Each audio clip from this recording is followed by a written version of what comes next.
Hi, this is a really quick explanation on how to use whiteboard.chat. I am nowhere near an expert, but I just wanted to give you some how-tos of what I've figured out. So when you come on here, there's no login, so you can click Start Dragging. And because I want to do a single board with multiple people, this one I think we need to log into, but we can do this Start Collaborating with no login, no class codes or anything like that. So you just hit Start Collaborating.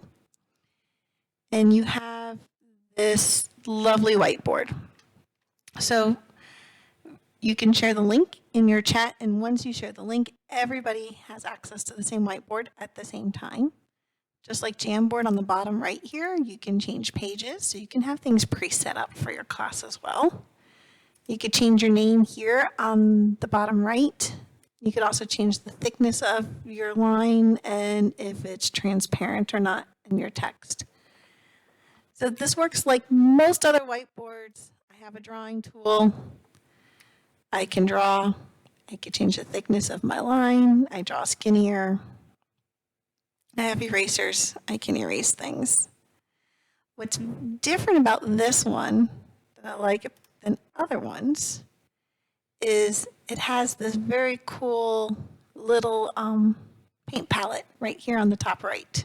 So if you click on the paint palette on the top right, it first defaults to math, so you do have a lot of math features in here, but for our students, we actually want to default to manipulatives. There's also money and all kinds of other widgets. Right now, we're just going to focus on the manipulatives.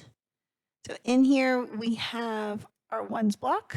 We have a hundreds block. If I want to click and drag it, I have to click on the move and resize button, which is the arrow with the little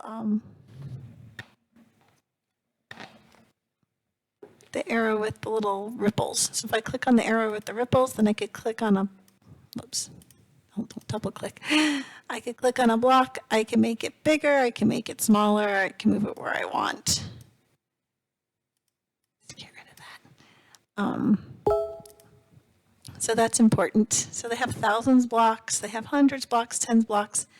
If you scroll down, they have their circles, our counters. What's really cool is they also have protractors and rulers. So if I wanted to insert a picture, don't want to insert a webcam photo. If I wanted to insert a picture, let's try that one and set the camera.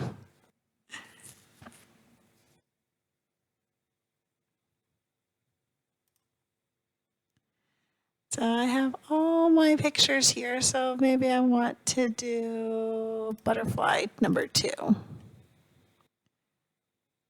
Give it a second to load.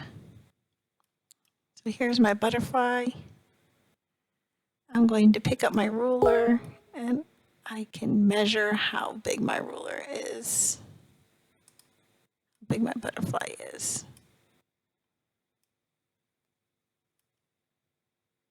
Don't want to really change the size of the ruler, but we do want to measure our ruler. I think we can, if we click on the one with the pointer, you can rotate. So I get it to the same spot, and I can rotate it, and I can use it to measure. So those are kind of important things that I want to be able to do. So I'm actually going to trash this whole board. My clear screen. Refresh.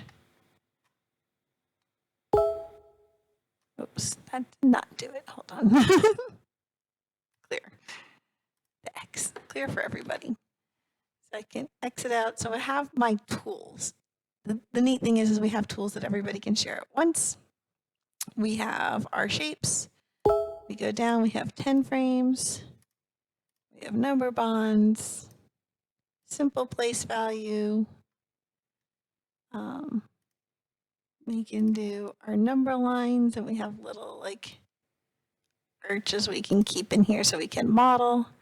We also have snap cubes, so our Unifix cubes are already in groups. Again, you go here so you can build something. The kids can click on the arrow with the dotted lines and drag it to where you want. You have all your function tiles, even touch point numbers. The kids can touch the numbers on the screen. 120 chart. so you can practice counting. Lots of really cool manipulatives inside the little paint palette. The paint palette also changes the color you're doing. It's pretty visual, so when you click on red, the whole screen tells red, so you know if you are drawing in red. I click green, my screen, green screen. And click the X and erase it for everybody. So these are some really cool features of how to use this whiteboard.